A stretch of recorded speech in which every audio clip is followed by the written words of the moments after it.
Hello viewers, आज के episode में आपका स्वागत है। तो चलिए पहले पिछला अभ्यास प्रश्न देख लेते हैं। सवाल था, निम्नलिखित में से किसकी स्थापना का उल्लेख भारतीय संविधान में नहीं है? ऑप्शंस थे राज्य वित्त आयोग, राज्य चुनाव आयोग, राज्य मानवाधिकार आयोग या फिर राज्य लोक सेवा आयोग। तो सही जवाब था ऑप्शन सी, राज्य मानवाधिकार आयोग। चलिए अब इसका विश्लेषण देखते हैं। हाल ही में केरल में विपक्ष के नेता ने सेवानिवृत्त मुख्य न्यायाधीश एस मणिकुमार को राज्य मानवाधिकार आयोग के अध्यक्ष के रूप में नियुक्त करने के सरकार के फैसले से असहमति जताई है। आपको बता दें कि राज्य मानवाधिकार आयोग प्रत्येक राज्य में मानवाधिकारों की सुरक्षा और संवर्धन सुनिश्चित करने के लिए एक प्रहरी के रूप में कार्य करता है। ये 1993 के मानवाधिकार संरक्षण अधिनियम के तहत बनाई गई एक वैधानिक संस्था है। इस आयोग में एक अध्यक्ष और 4 सदस्य होते हैं। इसका अध्यक्ष वो व्यक्ति होता है जो किसी उच्च न्यायालय का मुख्य न्यायाधीश या न्यायाधीश रहा हो, इसलिए विकल्प सी सही उत्तर है। चलिए अब आज के सेशन का पहला सवाल। हाल ही में चर्चित लूना 25 शब्द किससे संबंधित है? जर्मन पनडुब्बी, रूसी चंद्र लैंडर, अमेरिकी सैन्य उपग्रह या फिर जापान का परमाणु संयंत्र? तो सही जवाब होगा ऑप्शन बी, रूसी चंद्र लैंडर। हाल ही में रूसी अंतरिक्ष एजेंसी रोसकॉस्मोस ने घोषणा की है कि वो अगस्त 2023 में चंद्रमा के दक्षिणी ध्रुव पर लूना 25 लॉन्च करेगी। आपको बता दें कि लूना 25 एक रूसी रोबोटिक चंद्र लैंडर है। इसे चंद्रमा की यात्रा में लगभग 5 दिन लगेंगे। इसका प्राथमिक लैंडिंग स्थल चंद्रमा के दक्षिणी ध्रुव के पास है, जिसमें एक आरक्षित स्थल मंजनी क्रेटर के दक्षिण पश्चिम में स्थित है।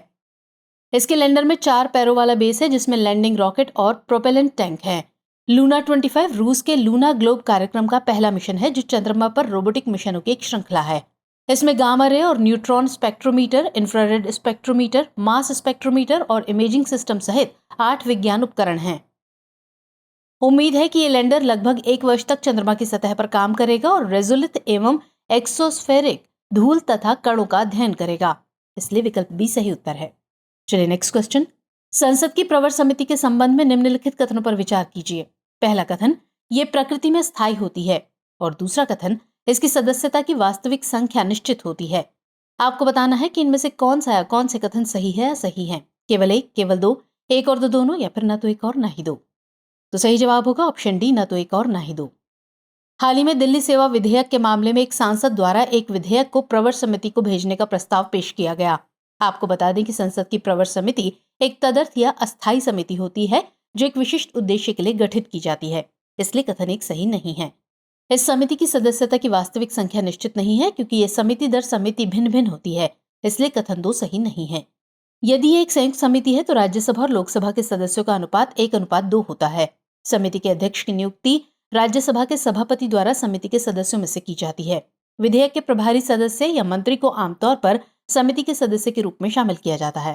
तो इस प्रकार विकल्प डी सही उत्तर है। अगला सवाल, निम्नलिखित में से कौन आईएनएस चेन्नई का सबसे अच्छा वर्णन करता है? Shivalik class stealth multi role frigate, अपतटीय गश्ती जहाज, गाइडेड मिसाइल विध्वंसक या फिर प्रोजेक्ट 75 स्कॉर्पियन पनडुब्बियां? तो आंसर होगा ऑप्शन सी, गाइडेड मिसाइल विध्वंसक। हाल ही में आईएनएस चेन्नई ने रॉयल सऊदी नौसेना जहाज एचएमएस अल जुबैल के साथ पैसेज एक्सरसाइज या पासिक्स में भाग लिया। आपको बता दें कि आईएनएस चेन्नई भारतीय नौसेना का स्वदेशी रूप से डिजाइन और निर्मित गाइडेड मिसाइल विध्वंसक है। ये कोलकाता श्रेणी के स्टेल्थ निर्देशित मिसाइल विध्वंसक प्रोजेक्ट 15A का तीसरा और आखिरी जहाज है।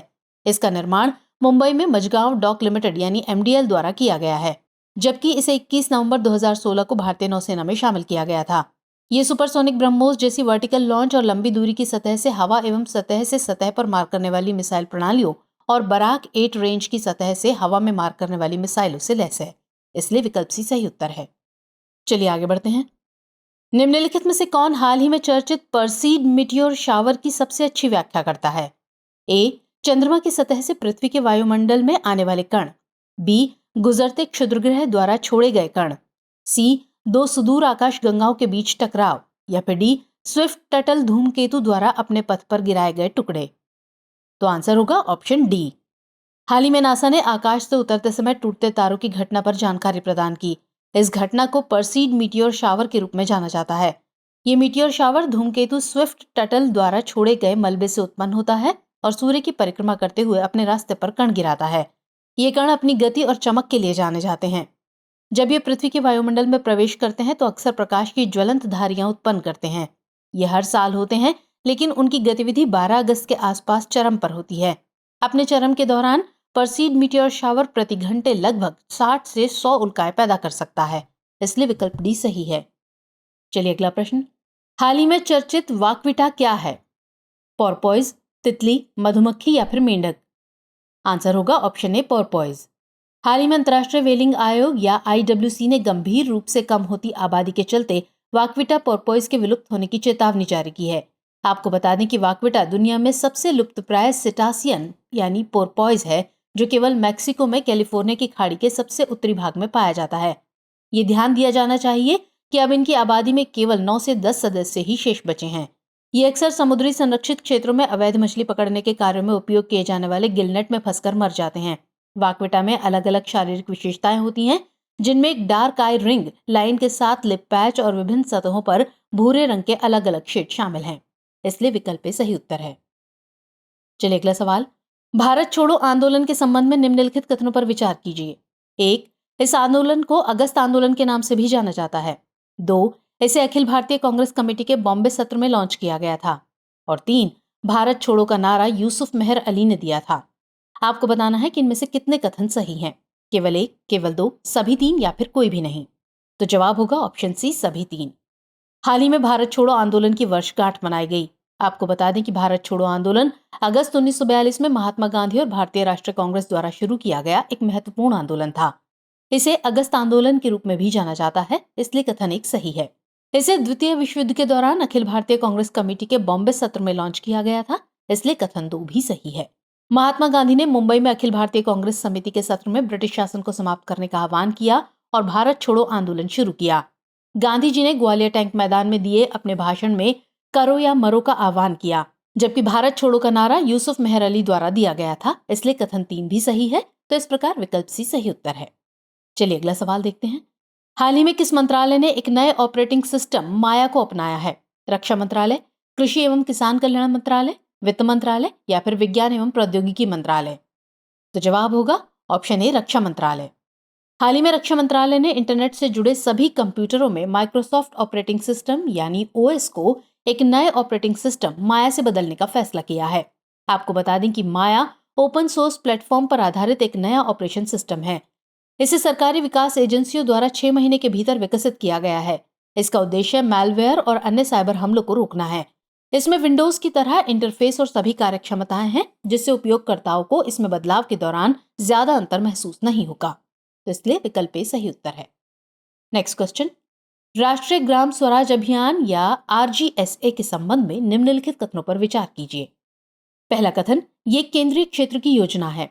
दूसरा कथन, इसका उद्देश्य सतत विकास लक्ष्यों को पूरा करने के लिए पंचायती राज संस्थानों की शासन क्षमताओं को विकसित करना है। और तीसरा कथन, इसके तहत एक प्रशिक्षण प्रबंधन पोर्टल यानी TMP स्थापित किया गया है। आपको बताना है कि इनमें से कितने कथन सही हैं। केवल 1, केवल 2, सभी 3 या फिर कोई भी नहीं। तो आंसर होगा ऑप्शन बी, केवल 2। हाल ही में संशोधित राष्ट्रीय ग्राम स्वराज अभियान यानी RGSA को वित्तीय वर्ष 2022-23 से 2025-26 तक कार्यान्वयन के लिए मंजूरी दी गई। आपको बता दें कि राष्ट्रीय ग्राम स्वराज अभियान एक केंद्र प्रायोजित योजना है, जिसका उद्देश्य पंचायती राज संस्थानों के भीतर निर्वाचित प्रतिनिधियों की क्षमता और कौशल को बढ़ाना है, इसलिए कथन 1 सही नहीं है। इसका प्राथमिक लक्ष्य पंचायतों की शासन क्षमताओं को बढ़ाना है, ताकि उनके अधिकार क्षेत्र में आने वाले सतत विकास लक्ष्यों यानी SDGs को प्राप्त किया जा सके, इसलिए कथन 2 सही है। इस योजना का प्रभावी कार्यान्वयन सुनिश्चित करने के लिए बैठकों, वीडियो कॉन्फ्रेंस और सार्वजनिक वित्तीय प्रबंधन प्रणाली जैसे तरीकों के माध्यम से धन के उपयोग की निगरानी की जाती है। इसके तहत राज्यों व केंद्र शासित प्रदेशों द्वारा आयोजित प्रशिक्षण सत्रों की निगरानी के लिए एक प्रशिक्षण प्रबंधन पोर्टल स्थापित किया गया है, इसलिए कथन 3 भी सही है। तो इस प्रकार केवल 2 कथन ही सही हैं, इसलिए विकल्प बी सही उत्तर है। चलिए आगे बढ़ेंगे। प्रधानमंत्री किसान सम्मान निधि या PM किसान योजना के संबंध में निम्नलिखित कथनों पर विचार कीजिए। पहला कथन, ये योजना एक केंद्रीय क्षेत्र की योजना है। और दूसरा कथन, इसे ग्रामीण विकास मंत्रालय द्वारा कार्यान्वित किया जा रहा है। आपको बताना है कि इनमें से कौन से कथन सही है या सही है। केवल 1, केवल 2, 1 और 2 दोनों या फिर ना तो 1 और ना ही 2। तो जवाब होगा ऑप्शन ए, केवल 1। हाल ही में संसद में प्रधानमंत्री किसान सम्मान निधि या PM किसान योजना के बारे में जानकारी साझा की गई। प्रधानमंत्री किसान सम्मान निधि एक केंद्रीय क्षेत्र की योजना है, इसलिए कथन 1 सही है। इसे फरवरी 2019 में शुरू किया गया था। इसका उद्देश्य देश भर में सभी खेती योग्य भूमि वाले किसान परिवारों को वित्तीय सहायता प्रदान करना है। इस योजना के तहत केंद्र सरकार सभी भूमिधारक किसानों के बैंक खातों में सीधे 3 समान किस्तों में प्रतिवर्ष 6,000 रुपए की राशि हस्तांतरित करती है। ये योजना पूरी तरह से भारत सरकार द्वारा वित्त पोषित है और कृषि एवं किसान कल्याण मंत्रालय द्वारा कार्यान्वित की जा रही है, इसलिए कथन 2 सही नहीं है। इस प्रकार विकल्प ए सही है। चलिए अब नोट कर लीजिए आज का अभ्यास प्रश्न। पश्चिम अफ्रीका राज्य आर्थिक समुदाय या इकोवास के संबंध में निम्नलिखित कथनों पर विचार कीजिए। पहला कथन, इसकी स्थापना लागोस संधि के माध्यम से की गई थी। दूसरा कथन, नाइजर इस संगठन का सदस्य नहीं है। और तीसरा कथन, इसका लक्ष्य एक सामान्य मुद्रा रखना है। आपको बताना है कि इनमें से कितने कथन सही हैं। ऑप्शन है ए केवल 1, बी केवल 2, सी सभी 3 या फिर डी कोई भी नहीं। तो आज के एपिसोड में इतना ही। इस सवाल का जवाब कमेंट सेक्शन में जरूर दीजिएगा। मिलेंगे अगले कार्यक्रम में, तब तक के लिए जय हिंद।